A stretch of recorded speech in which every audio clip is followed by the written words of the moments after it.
We're continuing our look at distributions for probability, and we're looking at when we can use normal distributions for approximating discrete distributions. So things that are actually discrete in nature, but when we have very large numbers of n.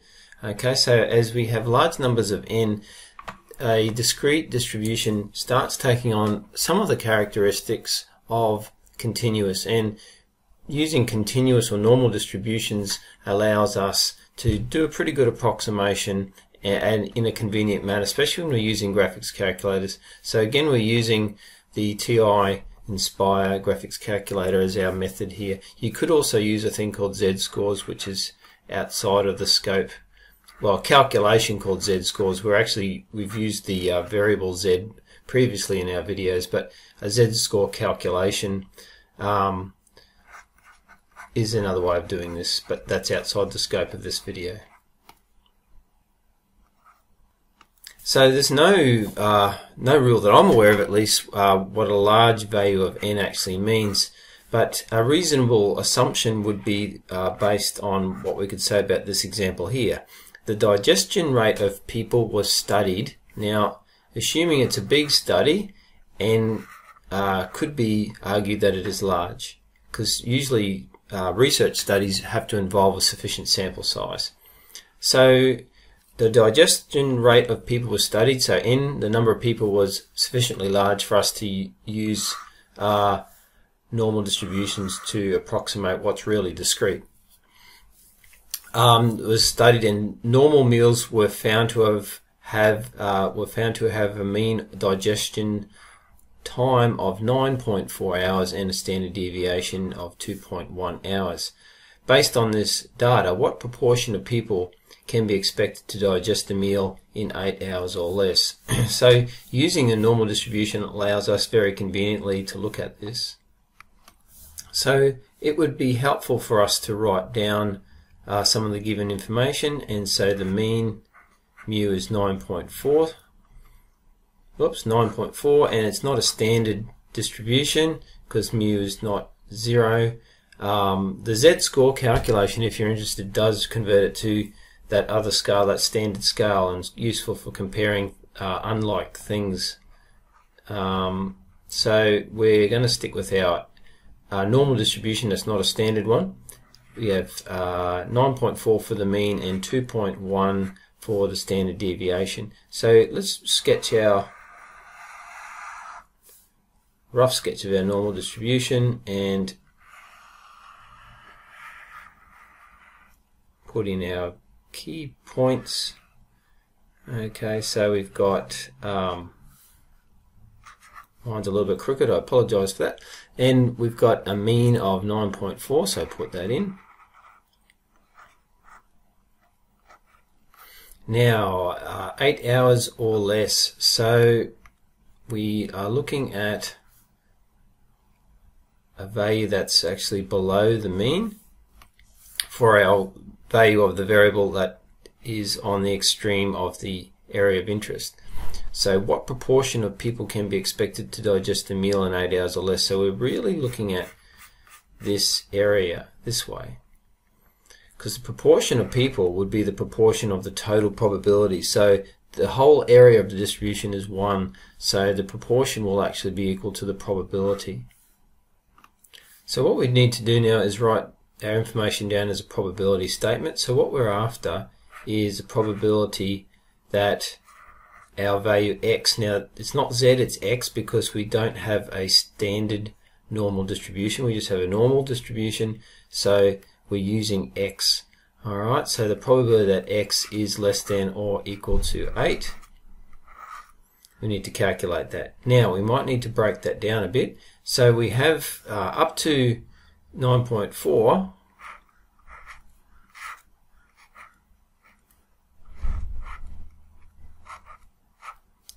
Now that will actually be half the distribution, so we know in advance that's going to come out as 0.5. And if we do that minus the probability of it being between 8 and 9.4,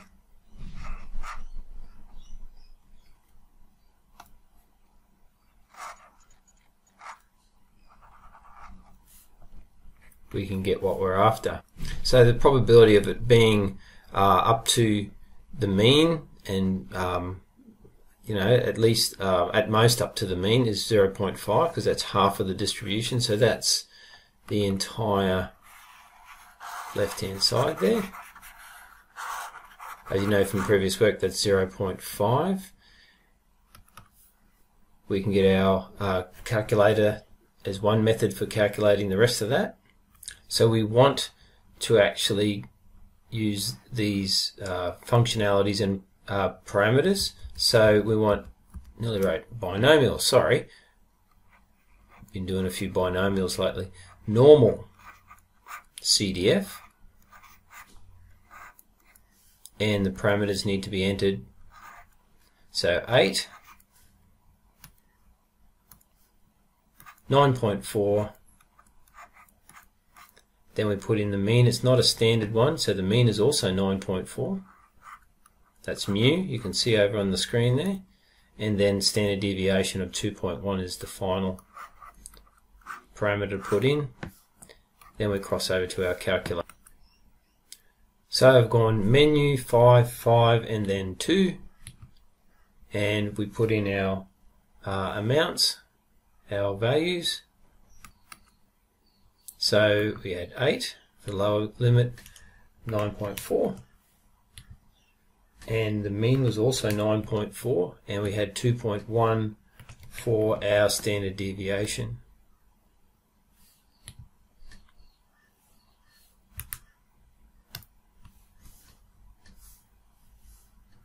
So the calculator gives us 0.2475 for that part, so we go 0.5 minus the 0.2475,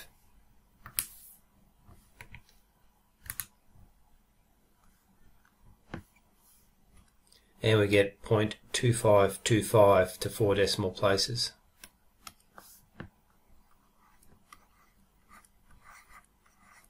So that is our answer, because that is basically, we have 0.5 there in green, you can see in the distribution, minus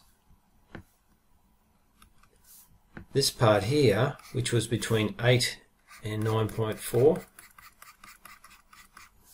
gives us the answer we're chasing, which is corresponding to 8 hours or less. So we need to write our answer in a meaningful way. Therefore, about 25% of people can be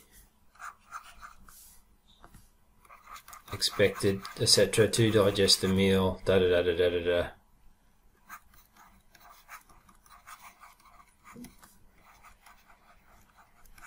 in 8 hours or less. Okay,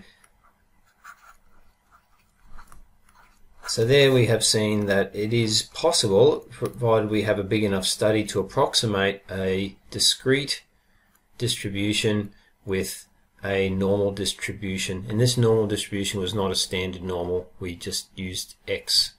Okay, so it is possible to do this.